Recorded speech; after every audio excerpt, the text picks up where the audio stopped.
Hello everyone and welcome to the channel. I'm Emmanuel, I'm an Airbus pilot, and in today's video let's talk about the ground speed mini function. What is it and what exactly happens and why does it happen? So before we continue our approach, let's just pause the simulator here for a moment. If we have a look at our indicated airspeed, we can see that our speed target right now is about 154 knots. If we look at the FMS, however, we can see that the V approach is only 132 knots. There is a clear difference between the two, and today I will explain why that is and why it makes absolute sense to use this. So let's get right into it.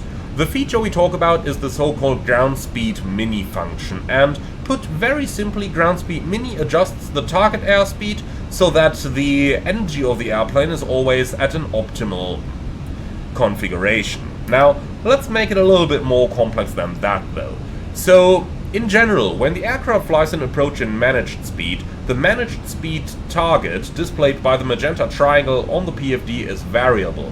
This managed speed target is the V approach displayed on the performance approach page, corrected by the ground speed mini function. The function is active when the speed is managed and the FMS flight phase is the approach phase. The ground speed mini function does, however, not correct the green dot S or F speed. So the principle here is that the ground speed mini function takes advantage of the aircraft's inertia when the wind varies during the approach in order to provide an appropriate indicated target speed, such as the managed target speed represented by the magenta triangle on the primary flight display. When the flight crew flies this indicated target speed, the energy of the aircraft is maintained above a minimum level that ensures standard aerodynamic margins versus the stall. The minimum energy level is the energy level the aircraft will have at touchdown, with an indicated airspeed equal to the approach and with a wind equal to the tower reported wind as inserted in the performance approach page. The ground speed then equals the ground speed mini. The ground speed mini is not displayed to the flight crew. During the approach, the FMS continuously computes the managed target speed in order to keep the ground speed at or above the ground speed mini. So what this means in general is that when the wind changes, your indicated airspeed changes as well. And let's say that we have a reported wind of 270 at 12 knots on the runway. Now, as we are approaching at the moment, we have a little bit higher wind up here at altitude. Now, this is a normal situation. The winds at higher altitude are normally going to be stronger than on the ground. For example, in standard ATPL theory, we say that the wind roundabout doubles at 2000 feet compared to the ground level. Now, this of course has the following effect. As we are flying from the headwind at 35 knots up here into a lesser headwind condition on our landing, that means we are going to lose headwind. Losing headwind is equal to losing indicated airspeed, as our aircraft's energy level basically remains the same. Now, a speed reduction obviously needs to be compensated by higher thrust, and this is where the ground speed mini function comes in. Airbus makes use of the fact that we know that our speed is going to reduce due to the lower wind on the ground, and therefore, basically said, the Airbus commands us to fly a higher speed when we've got a higher headwind component. This means that later on during the approach, when the wind drops off, our indicated airspeed reduces, but we don't really need to adjust the thrust in order to keep up with that. So that is the general idea behind the ground speed mini function. Now let's go ahead and have a look at how exactly those speeds are calculated. So we're going to start down here on the FMS. And the computation of the managed target speed uses the tower headwind component, the current headwind component, and the V approach. So the tower headwind component is the average wind provided by the ATIS or the approach or tower air traffic controller. The flight crew enters the tower wind in the wind field on the performance approach page down here. So right now, for example, 270 at 12. The tower headwind component is the projection of the magnetic wind on the runway axis, and this computation is based on the runway inserted in the FMS active flight plan. This is the reason why it is so important that you always have the correct runway selected, especially in case you do a circling approach where the actual landing runway is different from the approach runway. So right here we have runway 25 left selected in Frankfurt Airport.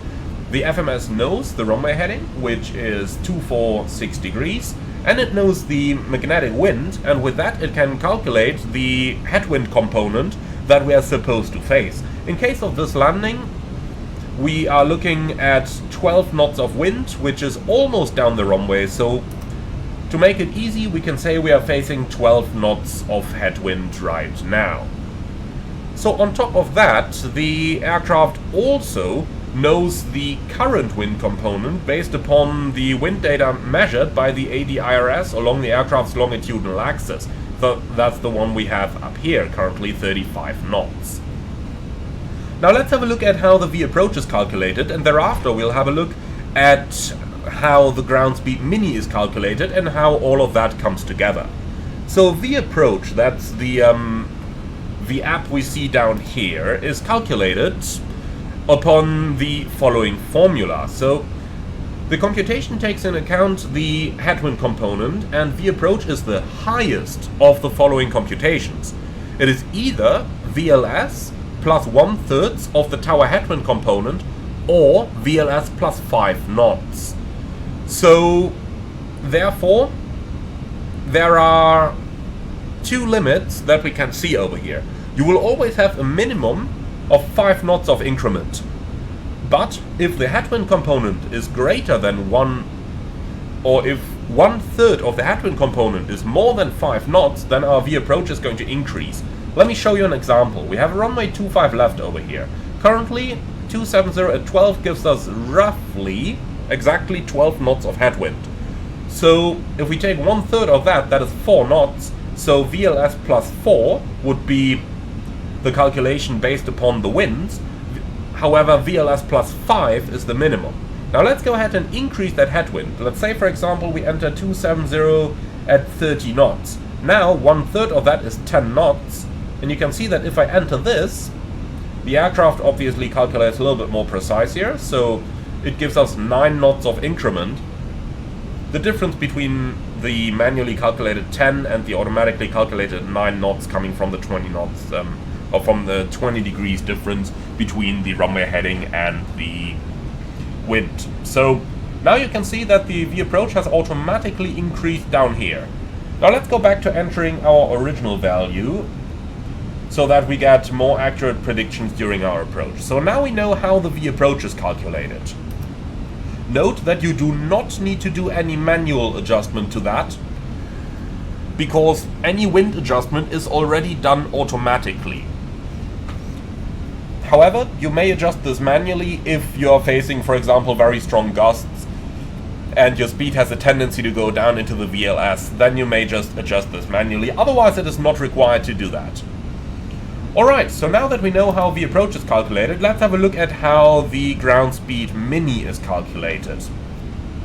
So the flight guidance computer continuously computes the managed speed target that is equal to V approach plus an additional increment. This increment takes into account the headwind variation during the final approach. The managed speed target therefore equals V approach plus the current headwind component minus the tower headwind component. So the magenta speed target has the following limits. V approach has the minimum value, and VFE next or VFE minus 5 knots in config full as the maximum value. And the difference between the headwind component calculated through the wind inserted on the approach page and the headwind component currently measured is what is added to the V approach in order to calculate ground speed mini. Let's have a look at this in the practical example. So over here we can say we have roughly 12 knots of headwind component, and the V approach is 132. Now, with 12 knots of headwind, we now look at the nav display, which shows us roughly 34 knots of headwind. In other words, we now take those 34 knots we subtract the 12 knots from here, so we're looking at 22 knots of additional headwind that we have at the moment. Now you take V approach, 132, you add 22 knots, we end up at 154, and if we now look at the magenta speed target, you can see that it is exactly 154.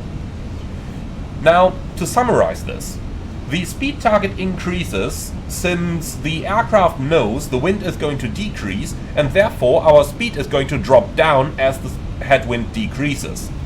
Therefore, the FMS automatically adds the additional headwind that is currently experienced on top of what is expected on the landing, as referenced from the approach page, to the V-approach speed, so that any of that additional headwind component that we currently have is going to drop off as the wind drops off, and therefore we will be constantly on our speed target, and we shouldn't need to change the thrust as our wind drops off.